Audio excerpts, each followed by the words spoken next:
everyone. Welcome back to a new episode of The New Unfiltered. Before I introduce my guest for today, I just wanted to do a quick mention of Metro Podcast Studio, which is where I'm filming all the episodes this week. Started by my friend, and also really incredible place to film in the city. So head to the show notes if you want to find out more about Metro.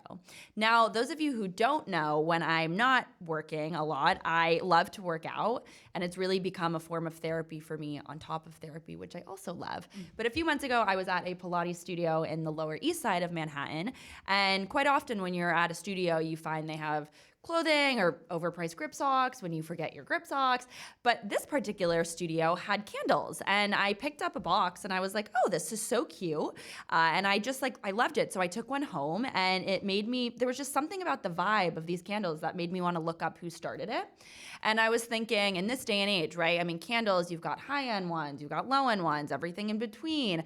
I'm just thinking probably the founders, the girl who owns the Pilates studio or whatnot. And I come to find out that it's founded by two very prominent entrepreneurs, Erica Anderson as well as Ingrid Nilsson. For those of you who are potentially a fan of YouTube, Ingrid was one of the first, I think, like founding kind of class YouTubers back in 2015. And so in the 2009. 2009. Yeah. In the beauty industry. Yeah. And you guys are also ex-girlfriends. Yeah. And co-founders. Yeah, we are, yes.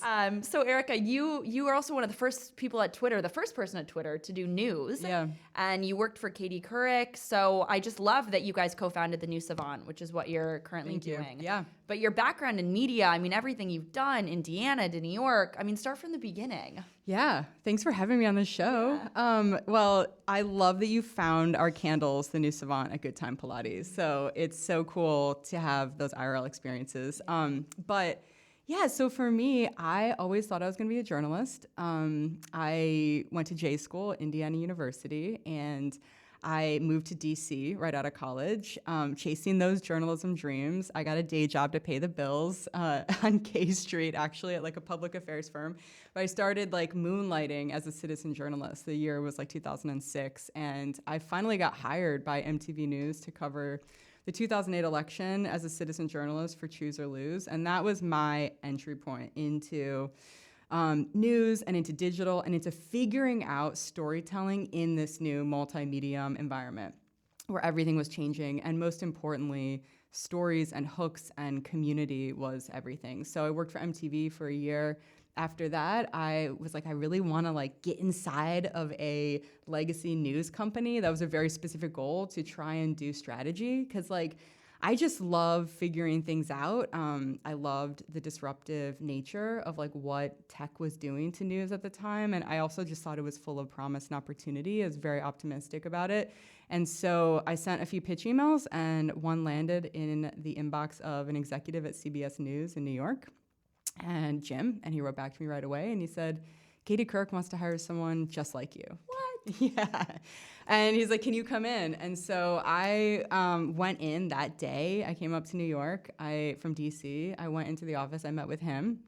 And then the next day I met with Katie and pitched myself to her. And basically what I said was, you know, journalists have to understand these tools. You know, it was 2009. Really, she was on Twitter already, so was Anderson Cooper. But it was just so clear that like, this is what I said to her, you know, it's like, and it wasn't her pitch to her, she totally got it. But journalists need to understand these tools, not just as a way to fact check, but also to like connect with people. And so Katie hired me pretty much on the spot, which gave me incredible negotiation, like a value or opportunity with the powers that be. And I moved up to New York. I worked for her for a little bit under a year, and then I got recruited by Twitter. And this was what year? 2009. A lot of people now, or not back then, but I think now a lot of people are like, the wave of journalism is dead, or like there's, you know, because of social media. What do you have to say to that about journalism? Well, journalism's certainly not dead. It just is taking new forms. And I think that editing has gone by the wayside. I really miss editors. I think there's a lot of things that need editing. Editors can really take and collaborate with journalists to create incredible content that resonates, and I think that's one of the things that we've lost. Not entirely, though. I mean, there's still lots of great media companies that are, you know, running a business is hard, but there are still a lot that are doing good work. But I mean, yeah, I still think there's great journalism out there for sure. Yeah, and I guess I probably should rephrase that. Not journalism, but like I think the forms of journalism, right? Like when you and I were growing up, I mean, there was even these younger teen magazines and Teen Vogue, and now all of that has shifted so much. It still exists. I mean, I think that there's obviously tectonic shifts happening in the industry. And this is why I was interested in going into tech, because even when I was at CBS News, which was a dream come true, like I got to go work at this incredible iconic brand. You could kind of feel the Edward Murrow vibes inside. Katie was a really incredible boss and just such an amazing opportunity to work for her. I mean, the way that she carried that job, the way that she carried the pressure, the way that she made decisions on the spot, it was just extraordinary to be at that level and to get to like be right next to her. But when Twitter reached out, they were like, it was a very stealth interview. They didn't really tell me what the job was. They just said it was news related. They had found me because I was doing what I was doing for Katie. Like we were integrating Twitter into her show, into her daily life. And that was definitely at the time groundbreaking.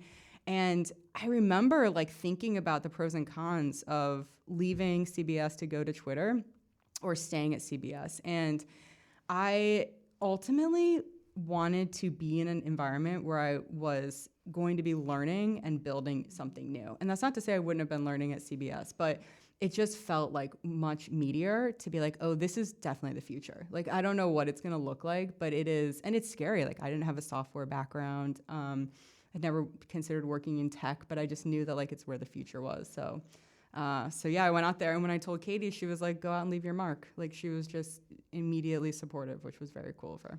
Do you remember in that original cold email, because I talk a lot about cold emailing and like the importance of it, which I love that you said that. So do you remember what it said? Yeah, I said, well, I think emailing is an art.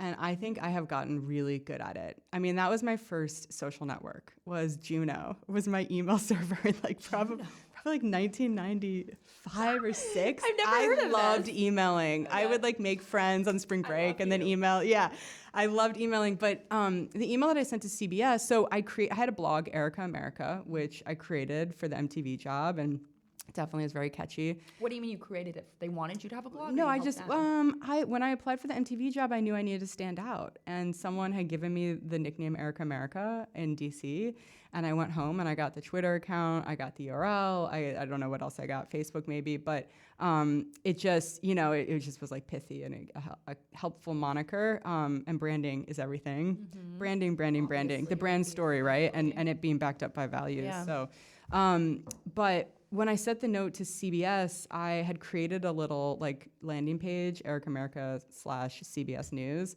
and basically said to him, hey, like I see from your LinkedIn you do strategy for news. I do too.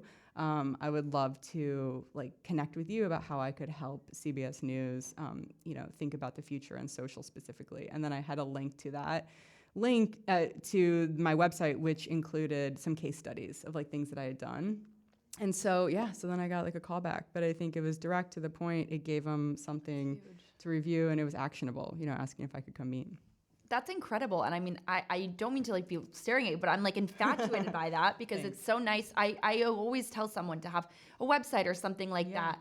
And these young people who are going out for these jobs, right? And they all think that like, oh, they need millions of social media followers. And I'm like, no, you just need a good pitch. Yeah. And you need something like a website or something like that to like set yourself apart. I think ultimately I've always approached my jobs as being of service. Like, what is it they need, and what is it that I want to offer that would excite me so that it is genuine? But I've always just tried to make myself useful, and that is a very probably Midwest thing that I've taken with me from my youth in Indiana. So growing up, what was entrepreneurship in your mind? Were you thinking you wanted? I mean, I always loved making money and doing things. I had a lawn mowing business. My dad used to say I had the largest female-run lawn mowing business in Indiana. I mean, maybe I don't know. I had a lot of lawns. I enjoyed doing it. I enjoyed that. I liked the whole thing about it. I had other just little entrepreneurial startups when I was growing up, just making things or trying to do things for people. And Part of it is because it gave me self-esteem. Another part of it is like I enjoyed making my own money so that I could decide how to spend it. I mean, it wasn't big dollars, but I tinted the windows to my car. I mean, it's like embarrassing to admit, but that's definitely just stuff like that I wanted to do. I was always entrepreneurial.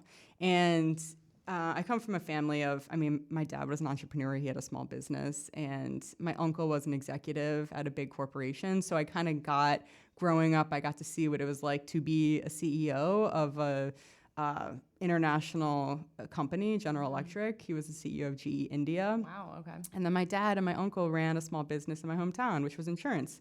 And they knew everyone, and it was all about integrity and relationships. And so I was really fascinated with both of them, both of their journeys. And now here I am as the CEO of a fragrance business. Do you have siblings? I do. Yeah, I'm the middle. I have an older brother and a younger sister. Are they also entrepreneurs? No, my sister's a teacher. Okay. She's really great at her job. And my brother is also good at his job. He does sales. And where you're from in Indiana, is it a small town? Valparaiso. It's outside of Chicago. Okay. So 40,000 people. But I'm really lucky that I grew up with proximity to Chicago. That really gave me access to the arts, to sports, to more international culture, just more diversity than what I was getting in Indiana. So that really saved me. But then you leave this small town and you end up in like 2 different big cities. Yeah. The biggest one. So was there any element along the way where you had like imposter syndrome? Was there a culture shock? Yeah. I literally would look in the mirror every time before I left my place and just like pump myself up and be like, you got this. Especially when MTV hired me, I came up to New York for the orientation. And I remember being in this hotel room they got me, and I was just like, you can do this, you got this. And really just, in those moments when you're alone and it's like, I knew that I wanted to take these steps, but I also had never done it, and it was scary, and I was alone. And so really just like digging from that self-confidence that, I can do this. I know I can. And like, why not? Why not me? Talk to me about like the early days at MTV. So what was your role there initially? You mean Twitter? Twitter, not MTV.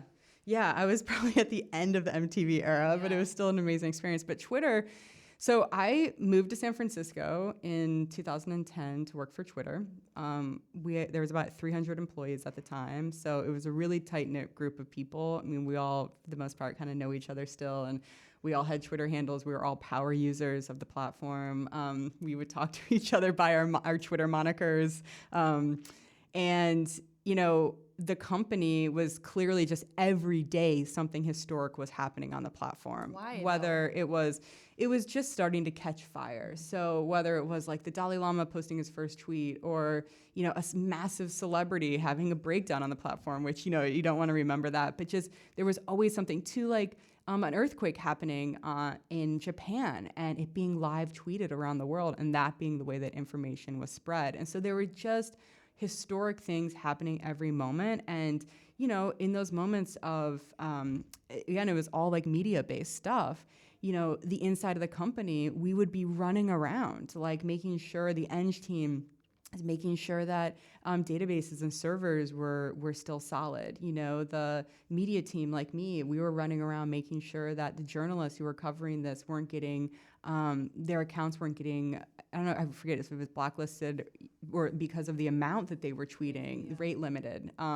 So it was almost like we were a news organization in some way, because breaking news would happen and it would activate us all in different ways to work on it. So it was such an exciting time, and it was such a creative time.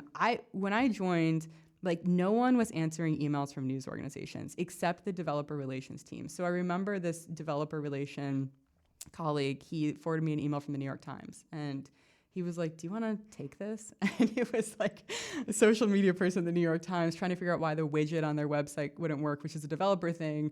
But the developer was like, you go talk to Twitter, So I just started, I was like, oh my God, no one's talking to the Times, BBC, NBC.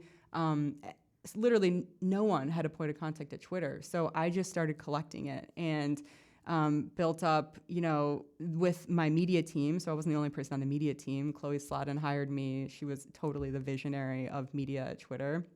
She came from television.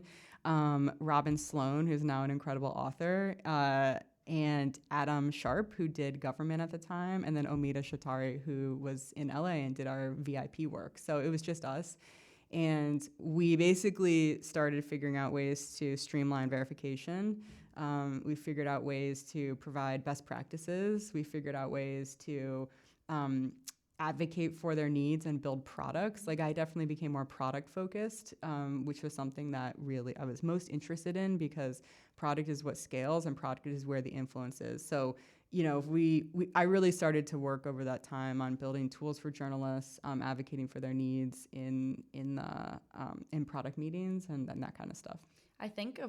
I have a photo in my head of like all of you guys at like a small, like Mark Zuckerberg at Harvard, right? Doing Facebook, but you guys, Twitter and like strategy. Where were you all working from? Yeah, in the office There was an in office. San Francisco. Okay. Yeah, we were in this Folsom Street office and there were 3 floors and then we moved on to Market Street, which was this old iconic Art Deco building that they renovated. And that's when the company got really big pre-IPO and then we IPO'd and it became even bigger. And you got equity?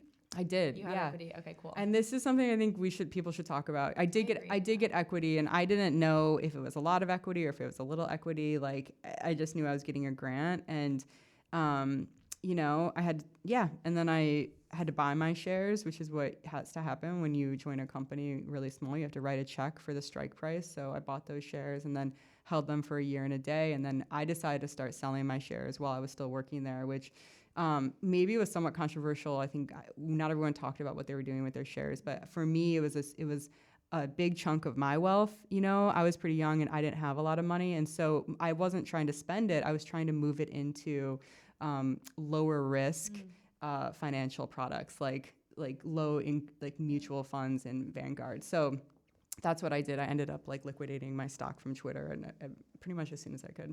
I'm so glad you said you think people should talk about it. And I'm intrigued about that because I have a friend of mine working, she was in Austin because I was living there for a while for a big CPG brand. Yeah. She's a EA to the young founders and she had no equity.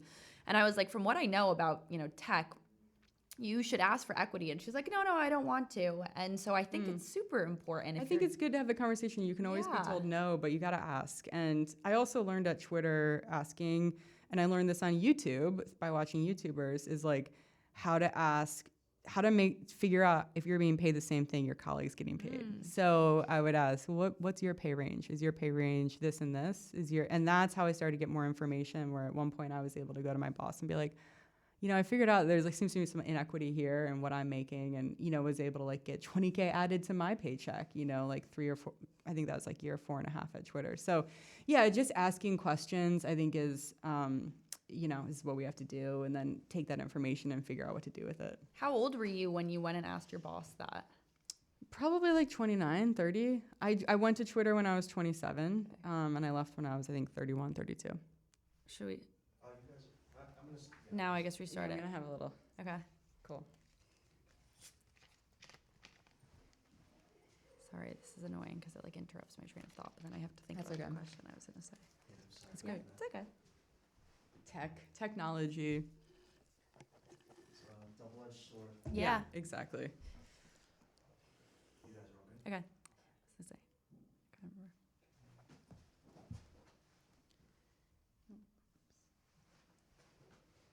Okay.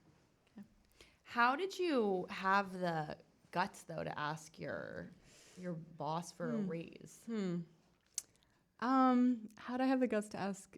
Yeah, I mean, I'll say this. I was always scared. I'm still scared. Like, I'm doing things right now that I've never done. Like, we're out there trying to raise money from angels, and we're trying to figure out what our valuation is as a company, and we're painting a massive picture for what the new Savant can become. And like, I've never done this, and there's still times when I ask myself, like, what business do I have? Like, I was just invited to be on this entrepreneurial committee for the Fragrance Foundation, and which is a big deal. And there's 8 of us, and we represent the interests of brands that do under 10 million in revenue. we haven't hit 1 million yet, but we hope to this year. But it's like, what business do I have to be doing this? And then I'm like, you know, okay, I'm just gonna turn that voice off. I obviously have a lot of experience, and but yeah, I think like asking my boss about money. I think I've always just had an interest. I've always wanted to ask questions. I found justice in information, which is why I went into journalism. But I definitely, again, it was a lot of like private moments, like looking at myself in the mirror, being like, you got this, like you can, you will, you got this. And then just like basically saying fuck it and going for it. And your background at this point, you have so much experience. So, I mean, a lot of people always have imposter syndrome, even if they're at the top, right? Yeah. But you're so right with just telling yourself, I mean, you have the experience. Yeah. And I know now you work for yourself, obviously. But for those people who are still working jobs and want to pursue entrepreneurship, you have to, I mean, fake it till you make it is really where imposter syndrome came from and vice versa. Yeah. I think like, and I think just, again, I think going into anything with the spirit of like openness and asking for more information. I think bosses were always very open to that. You know, it wasn't me going in like dominating or demanding. Like, I just found out like Mike made more than me. I approached it with a sense of curiosity. And that is what opened up the door for, I think, more success. So you're at Twitter for how long? 5 years. Yeah, and 5 years. then what?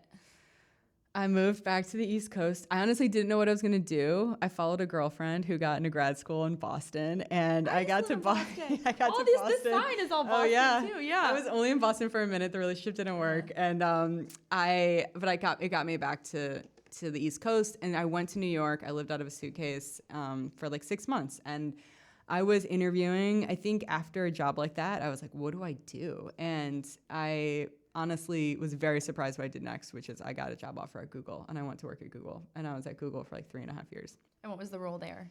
Future of news. So I worked on this team called the Google News Lab, and we had this global remit to work with journalists around the world to basically develop projects that could help us build the future of news, which to some extent was really compelling. You know, I got to spend time in Asia working with fact checkers and really entrepreneurial people who are putting their lives on the line to like fact check the internet so that, you know, really detrimental misinformation doesn't hurt people. I think we got to fund some of those. I got to do a lot of funding of organizations. I got to work with product teams to like bring them information.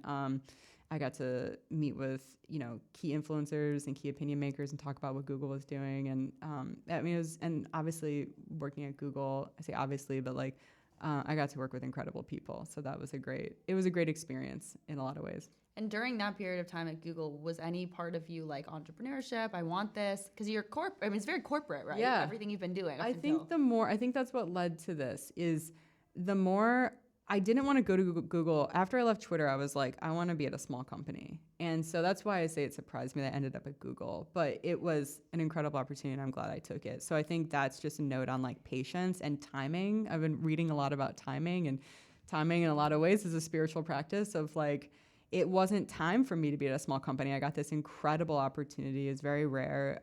It was great financially for me to like make money and save money. And so I took that opportunity, but I was doing entrepreneurial work inside of Google for them. I really got to make up my job, which was amazing. And I think towards the end when I was there, it began to feel a little bit more like, okay, there's limitations to what I can do because this is a really established company with a point of view on how they do things already and like reasons why they do things the way they do. And so it became a little less interesting to me, even though it was like really cool and I got to do incredible things. And it must have, looking back now, right? You had a consistent paycheck. Yeah. Which, I mean, that's what I said to all aspiring founders, you know, keep the day job as long as you can. Yeah, totally. Oh yeah, I mean, I saved my pennies, and in fact, a lot of why I'm able to do this with the new Savant, you know, we are bootstrapping. 3 years in, we have had a lot of success. We've had double-digit growth year over year. We're still not able to pay ourselves the salaries we used to make, not even close, to be honest. So I am supplementing my income right now with savings and with some of that Google money, which I'm very grateful for. Did anyone ever at Google give you bad career advice? Well, I think people give career advice based on their careers. And so I think I always ask people for career advice because I'm a people person like you. I want to know, like, well, what do they think? Yeah. What's their angle? What's their approach? And yeah, I mean, I remember I helped to place, I got involved at the end of my time at Google with this group of people who were doing internal and external activism to end some of the practices that were supporting I think like the sexual harassment continue on at Google. And so there was a big article that came out at the end of my time at Google and the New York Times about the father of Android, this guy who had invented the Android. It kind of came out that he had been a known sexual harasser and had big payouts from Google. Who the hell invented the Android? I forget his name, honestly, but Never isn't that even thought perfect? about. Yeah. No, I mean, a genius for sure. Someone in the right place, right time came up with that idea, and that was massive. But I got involved with some of these activists who were pushing back and actually trying to, in very meaningful ways, get Google to change practices, and they did, to end forced arbitration, for example, which was really important. But I remember talking to an executive after that, and she, she kind of gave me some career advice that I didn't necessarily take, and I actually don't want to talk about it. I wish I didn't bring it up, but it's like, So anyways, yeah. How would you advise someone who gets career advice? Maybe like someone who's young and fragile, right? And they get it from a superior or something, and it makes them almost want to detour their career because of someone else's experience. Yeah. I think one piece of advice I heard at Google that I rolled my eyes at the time, but I actually think it's very true, is like, your career is more like a jungle gym than a ladder. And I was like, they're just saying that because they're not going to promote me this quarter, and that was like my internal voice. But it's actually really true. I think the more I have like loosened my grip on the details of like, am I being promoted on time, quote unquote, is my salary right, quote unquote, like, of course, like we need to, you need to like get what's yours. But I think when I loosened my grip and I was more open to different opportunities, this is where I've really grown. And this is even like with the new Savant, I think ultimately at the end of my time at Google, and I went to Vox Media afterwards for a year to work with Kara Swisher. And that was, honestly, Kara was great. She kind of gave me a place to leave, an opportunity to leave Google. I didn't know what to do, and I EP'd her shows. But I ultimately didn't want to be in media again, and that became really clear to me. But in that like 3 to 4 year period, I just was feeling like intellectually like kind of dry. Like I wanted to be learning new things. And I knew I wasn't going to go back to school because I was like already kind of past that. I feel like my MBA in some ways was Twitter, maybe now the new Savant, but I wanted to be learning new things, and I wanted to have more experience. And so honestly, like I created it with the new Savant. I want to get into this candle after. So you talk about, so you went to Vox. Yeah. And you were there for how long? Maybe like a year and a half. COVID happened. And then when COVID happened, like probably a lot of people, I just realized, for me, it accelerated the understanding that like, I don't want to be in media. I love media, but I don't want to work on the inside of it. And what do I do? And so I gave them honestly like a 3 or 4 month notice. I kind of offboarded myself slowly. And then I started the new Savant with Ingrid. What was it about media and the shift in it that was making you not want to participate in that industry anymore? I think I had always been working on media. I think this was just an identity thing. Like I had always been working on media at Twitter and Google, but I wasn't in media. And so, I was like solving these massive, complex problems. I wasn't producing news stories, which by the way is like a very different skill and one that like I wasn't that passionate about. So when COVID hit, I was overseeing Kara Swisher's podcasts, and I was in the trenches with one of the producers, like editing Pivot with Kara Swisher and Scott Calloway. Like GarageBand kind of editing? Like yeah, I wasn't doing the audio? editing. I was on all the interviews. I was helping to write the scripts. I was helping with like high level framing, how to talk about some of these more complex issues that were happening. I was in the news cycle 24/7, and that's not the life I want to live. Exhausting. It's not the life I want to live. Yeah. So. And then how did you end up switching out? You gave them 3 months notice? Pretty much. Yeah, I think I was there. I let them know that I wanted to leave. I didn't know what I was going to do next. And that was the truth. Ingrid and I had started to talk about the new Savant. This is like at the end of 2020, but I didn't know if it was going to be like big enough to support me financially. And I let them know. And again, like I think how you leave a job is more important than how you start a job. Yeah. And so even though I was like, I was leaving, I was ready to be doing something else, but like it really mattered how I showed up. The thank yous, the one-on-ones, like with people, thanking them for the time, wishing them the best. And then I just, then I was out of there. So at that point though, were you nervous about pivoting again? Because I so appreciate how you talk so authentically about the pivots. I mean, you were at one company and then you left, but it all led to this, Yeah, right? yeah. But then you're going to leave again Yeah. and now pursue something crazy like entrepreneurship.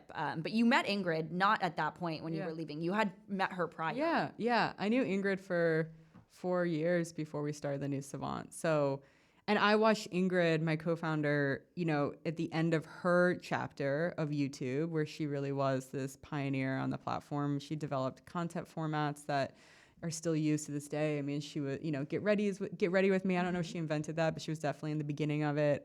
She invented Vlogmas, which is a thing I didn't know what it was, but it's a big deal. Ingrid literally created that.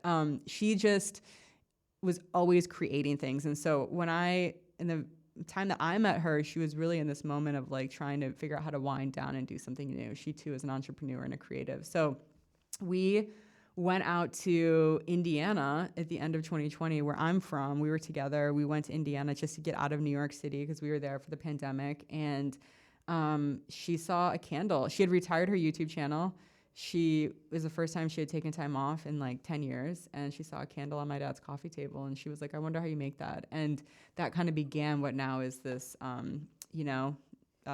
fragrance business that we're building together. Had you been single for your whole life until you met her? No. Oh, well, but Ingrid and I were a couple when we started the business. We're no longer. We have an amazing relationship. We are great friends and family, really, truthfully. We worked hard on that because we just really, really care about each other. But ultimately, we uncoupled, honestly, almost 2 years ago now, and it was the right decision. And but no, I've had relationships, but I know you don't like dating apps, and you guys met at a conference, which I also I've think is met really all cute. of my relationships in person, which is pretty cool. So that tends to be how it happens for me. Especially in this day and age, because people are like, I can't meet anyone, and I'm like, because everyone wants something better, and when I'm just like, go to a bar, or like just walk down the street. Yeah. I met the person I'm dating now through mutual friends after a WNBA basketball game. Okay. So yeah. I feel like you've had more luck. If all of your relationships have been in person up to this point, like you're very lucky.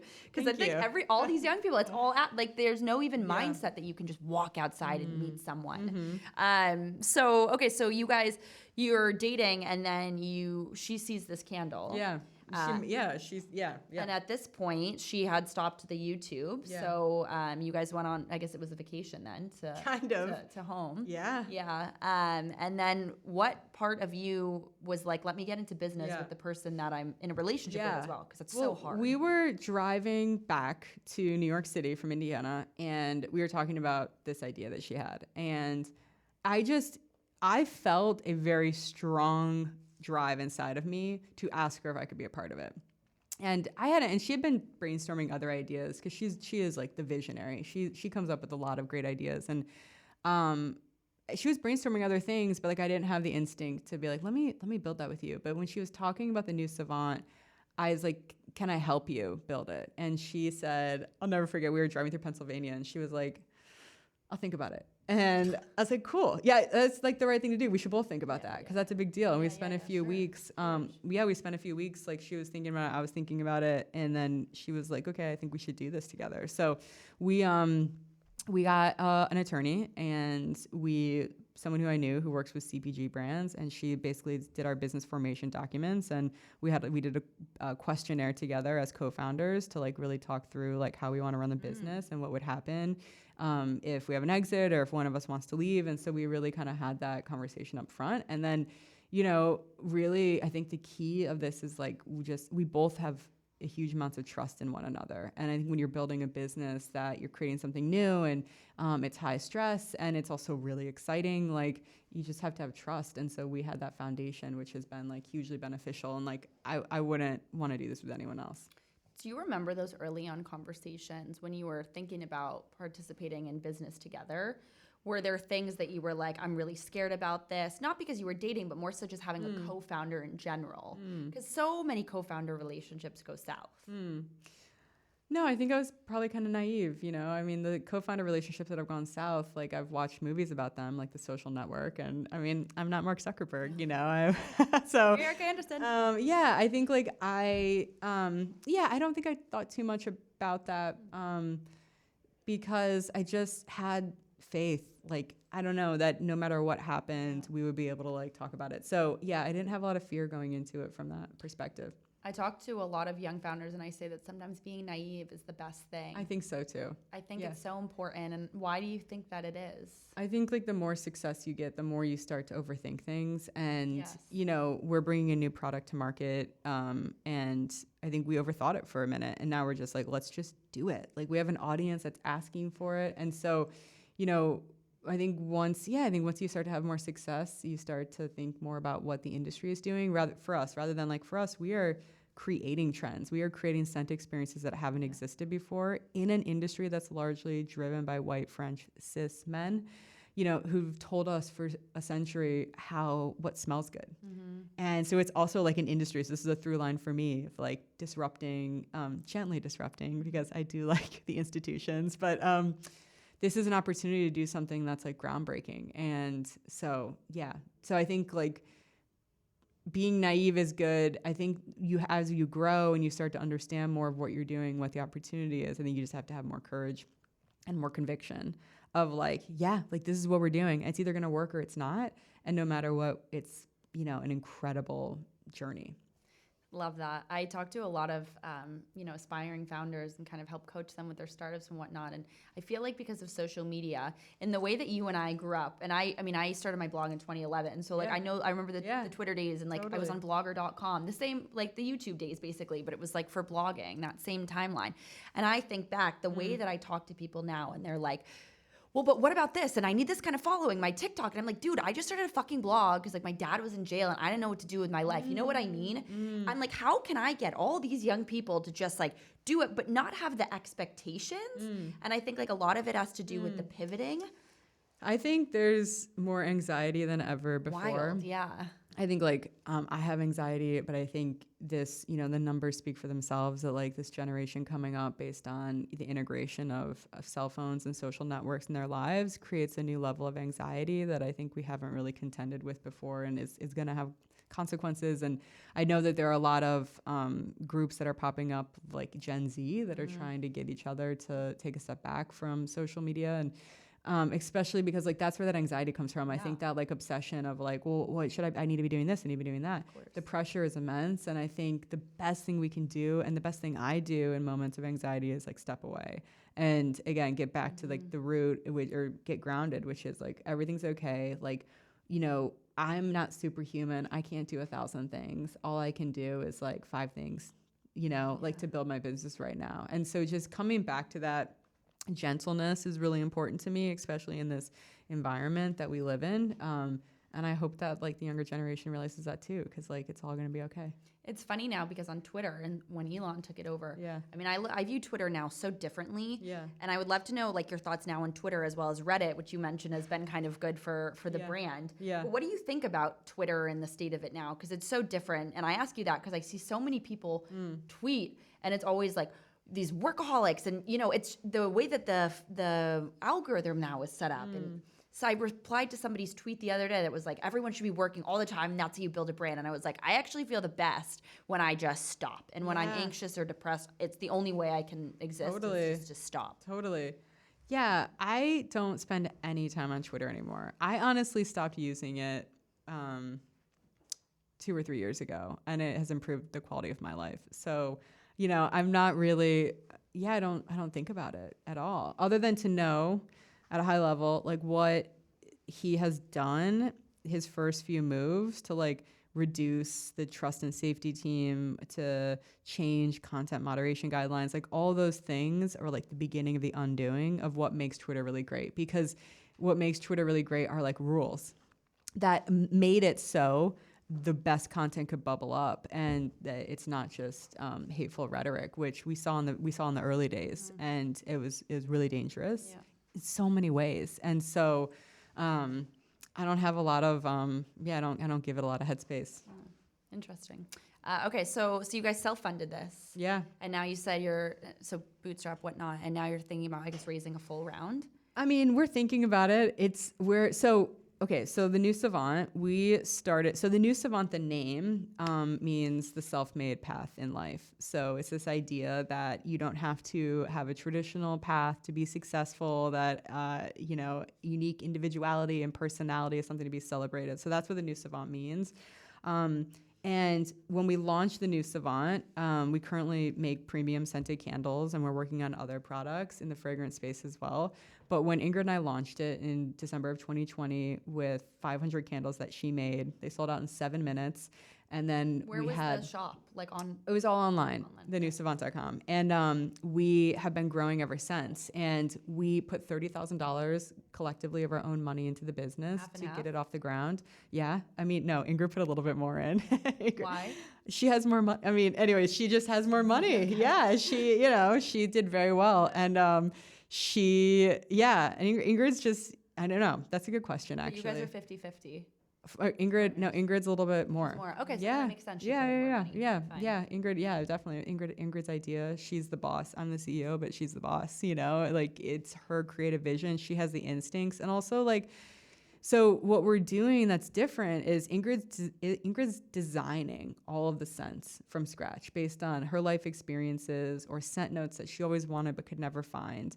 And then we work with master perfumers at Givaudan, which is one of the largest fragrance houses in the world. And so with Ingrid and either Linda Song or Dana Schmidt, who are the noses, they're creating something together. And then we get that oil once it's finalized to our Brooklyn studio, and we make all the candles ourselves. We have a team of 2 who make all the candles. And so that's really what we're trying to do. That's like different and original. And then the packaging, which drew you in too, it's like, we don't think we're making a higher end candle, but we don't think it needs to be stuffy.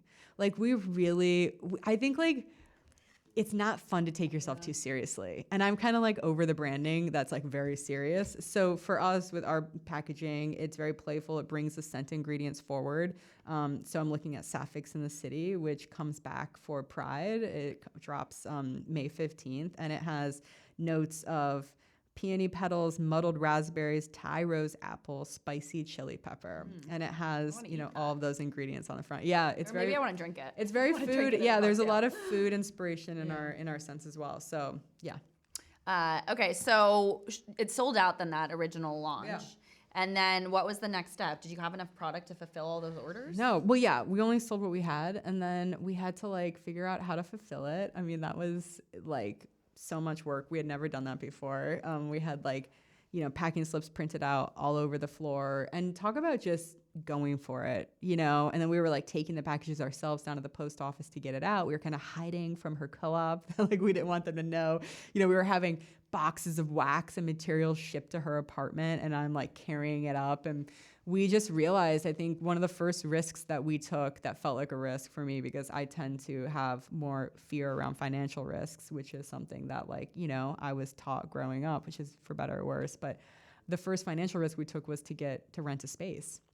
But we needed it. So in the early part of 2021, we looked around Brooklyn and we found an old textile factory that has, cut up their space into like dozens of spaces for makers, and we rented one. And so we then moved over there and started making candles. And for the first, honestly, year, maybe 2 years, we really couldn't keep up with demand. We would do a drop and we wouldn't have enough made, and we would be making more, but we didn't have enough. And so it's been cool in the sense that there's not a lot of waste. I mean, there's always going to be waste when you're in a consumer packaging goods industry, like whether that's the boxes coming to you, that the wax is in, there's always waste. But because we are so intentional about making things for the people who want it, not just trying to like make 10,000 of these because we think it's going to be a hit, but like making a few thousand because we know people are going to buy it, and then making more if the demand is there. That's been a really, I think our customers really appreciate that.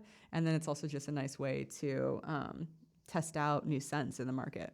Do you love entrepreneurship since having years of corporate and now being an entrepreneur? Yeah, I do. I mean, it's, we always used to say at Twitter, like we were building the plane as we were flying it. But I think, and that was true as to what was happening in the early days of Twitter, but I do feel that way here. I mean, I'm putting the scaffolding up, I'm building the foundation of the business, whether that's, from payroll and HR to accounting to the brand and like what we're doing in, taking risks with brands and with conversations we're having around fragrance. Like we're just figuring it out. And it's honestly the best job I've ever had.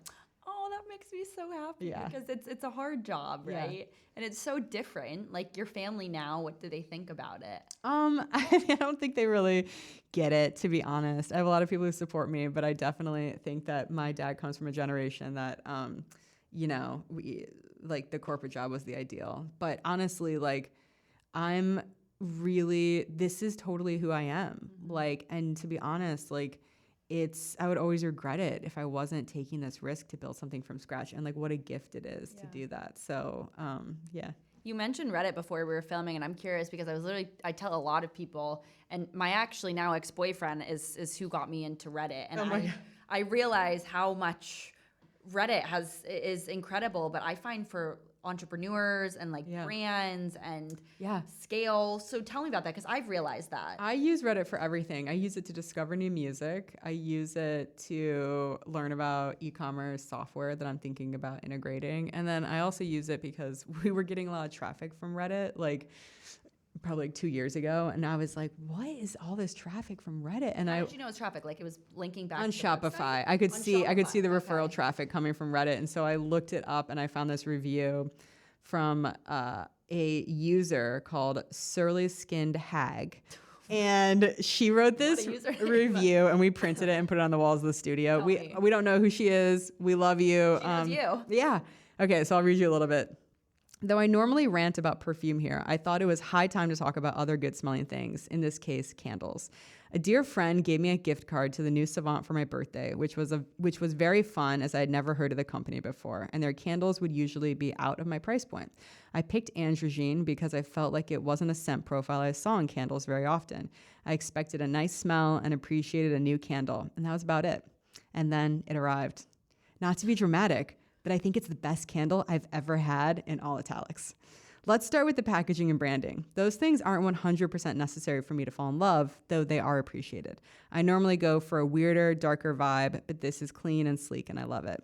The scent is exactly the notes listed, but I spent less time trying to pick individual things out and more time repeating, holy fuck, this smells so good, over and over. It's Paris. It's chic without being stuffy. It's dewy skin. It's silk bed sheets. It's the beautiful person across the bar. It goes on and on and on. And just to confirm, this is not you writing this. No, or Ingrid. this is like a random, amazing customer.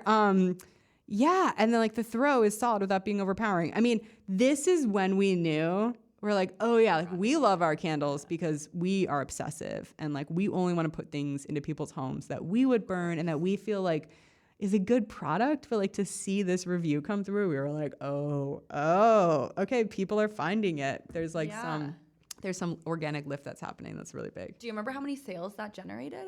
I don't think I could track it directly, but it was definitely noticeable.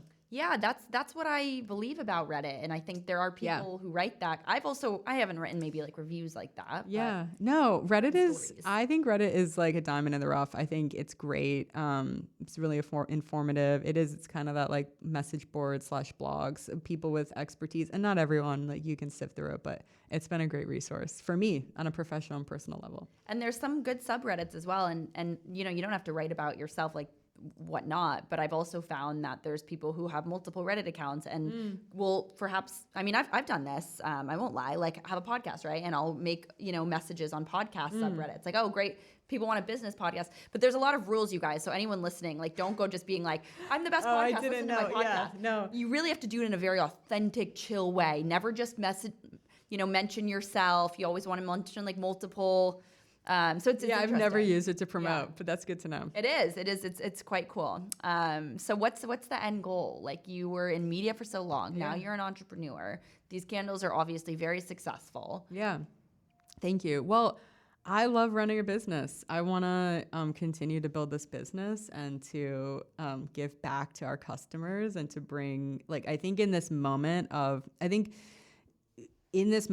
like digital, just, I don't know, just the obsessive amount of digital like lives that we lead. I think it's really nice to have analog products that can center you and bring you into whatever your version of wellness is, but just calm. And so I want to keep building the new Savant to really help it to be like this next generation fragrance wellness experience, and I think we can do it, and I think just bring people a lot of like joy and delight. And so I want to keep doing that, and get it to a place where we can like support staff and more staff, and do good in the world. If there's an aspiring entrepreneur listening to this who likes a space that's like candles or CPG, even though it's very saturated markets, what advice would you have for them?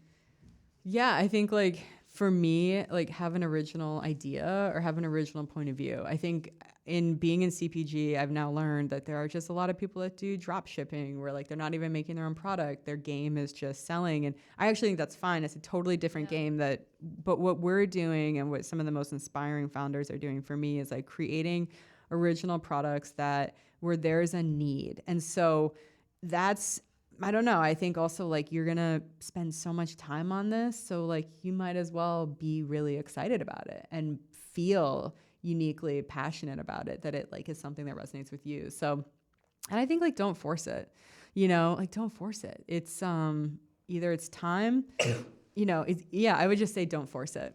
How long did it take to actually come up with this design? I mean, there's different designs for the boxes, but how much has this evolved since day one? Not much. Like boxes were new. Like we sent these out with just the labels, and the labels tell a story all the way around, which is really intentional. We want things to look good, not just from like the Instagram angle, but with you when you live with it. So we came out with the boxes. That took some time, but we have an amazing designer. We've never met her in person. She's based in North Carolina. Where'd you find her? The internet. Ingrid knew her, like from the internet. And Ingrid gives her direction. This is all Ingrid's creative vision, and she's really talented. And so, yeah. And then the scents, you come up with them with her too. Ingrid comes up with the scents and works with perfumers to bring them to life.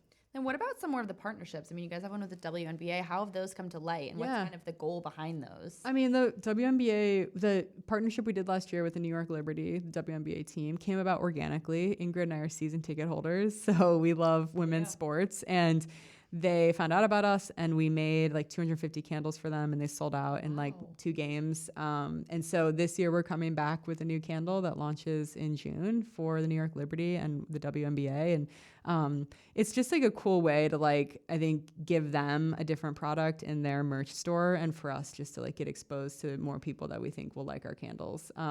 But we've got some like cool ideas for collabs coming up, and that's going to be something fun.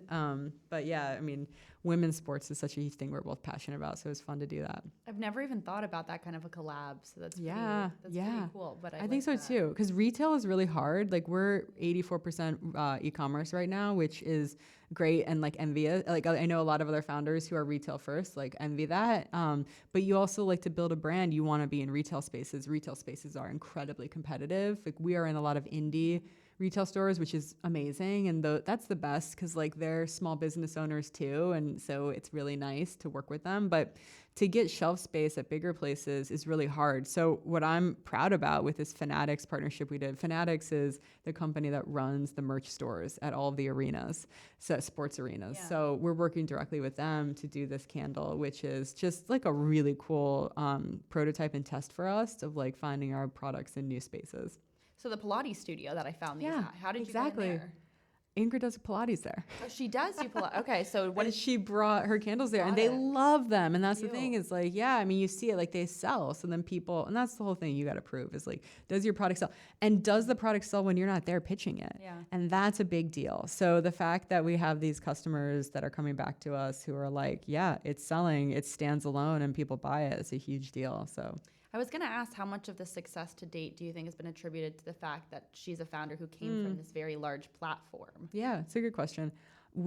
I'm so proud of our repeat customer purchase rate, because a lot of people have come to us because they know of Ingrid and they respect and adore Ingrid. And that's definitely something she earned over time through a lot of hard work. And I'm grateful for that. But it's really the repeat purchases that are really high for us that is what is a testament to the product. And that's what really matters. But yeah, obviously it's a great asset to us that Ingrid she's very beloved. And, I mean, I've been with her and she's been stopped on the street like hundreds of times since I've known her. And it is always the most endearing, genuine comment from someone who says, you know, I grew up with you, or you taught me how to put on my makeup, or most of the time, like, I came out because of you. Yeah. And she really changed a lot of lives with her coming out videos. So anyways, Ingrid's amazing. And I love getting to build this with her. Oh, it's so cute. It's so nice too. I mean, those early days of the internet, and you saw. I mean, Yeah. you weren't in the influencer space, Yeah. but you saw being at those Totally. media companies, and I think a lot of those OG people who started, there's a different like passion and authenticity in Yeah. comparison to what we see nowadays. She'll say this, like, she didn't get into the industry to be famous, and she didn't get into it to make it a job. So I think that's a different motivation. And that's not to say that people who do it today because they want it to be a job, there's nothing wrong with that. But for the first class of creators, from what Ingrid's told me, they were wacky and creative and a little weird, and in their bedrooms doing stuff like, you know, for each other, like ideas and skits and music and beauty. And it was just a different era. And so it was really special. And I think those things are still happening on the internet. You just have to look harder, you know, because it's the next thing. So when the next thing happens, there aren't all eyes on it right away. I feel like I'm dating myself because I remember being that 12-year-old sitting in my room blogging, and there was this community of us. Really, it's so like, cool. The style rookie, like Tavi Jevinson, and all these girls that really made, and it was just, it was cute and it was Totally. iconic. Totally. So how do you define being fearless, Erica? Oh, how do I define being fearless? I define being fearless as like walking through that door no matter what. It means for me, like, showing up and believing in myself, even if other people don't, and just saying, fuck it. Yeah. What's the worst that could happen? And that's like just knowing, like, this doesn't really matter that much. Like, yes, I wanted all of those cool jobs I had, but I guess just knowing that, like, what's the worst that's going to happen? Mm-hmm. And so for me, being fearless is showing up no matter what. And it's believing in yourself, and it's knowing that if it doesn't work out, that's okay. It's the next thing. That's a kick-ass answer off the fly, because people will always stop like, wait, I have a better one. Yeah. That was amazing. Where can everyone find out more about the brand? Follow you guys on social. Yeah, please check out our candles, thenewsavant.com. You can get all of them there. And then we are in CO Bigelow if you're in New York City. Ryder, and we have a whole list of stockists if you want to smell them IRL. But honestly, you can get our discovery set on our website if you're curious, you want to test them all, or you can just go for the 7-ounce candle, which burns for up to 50 hours. It's $39, and it's just really amazing. So affordable in comparison to like Diptyque and some of these other ridiculous. Totally. I was just doing a price analysis yesterday. I know all about that. Oh Yeah, my we are gosh. pretty. Yeah. We're right between the But this is so much more fun and, like I said, like engaging and nice. You know, all those Thank other. you. I like to break away from the mold. Yeah, So this yeah. is nice. Thank you so much. So thank you. Thank you for having me on. It's really meaningful, Alexa. I appreciate it. Well, thank you. And thank you so much to everyone who watches and listens to the New Unfiltered. Head to the show notes if you want the direct link to buy the new Savant and have these in your home, or give them as a gift, as our Reddit friend did, or God given. And follow the New Unfiltered on social media, which is at the New Unfiltered, as well as at Alexa_Curtis. And I'll see you guys next week for a new episode of the show.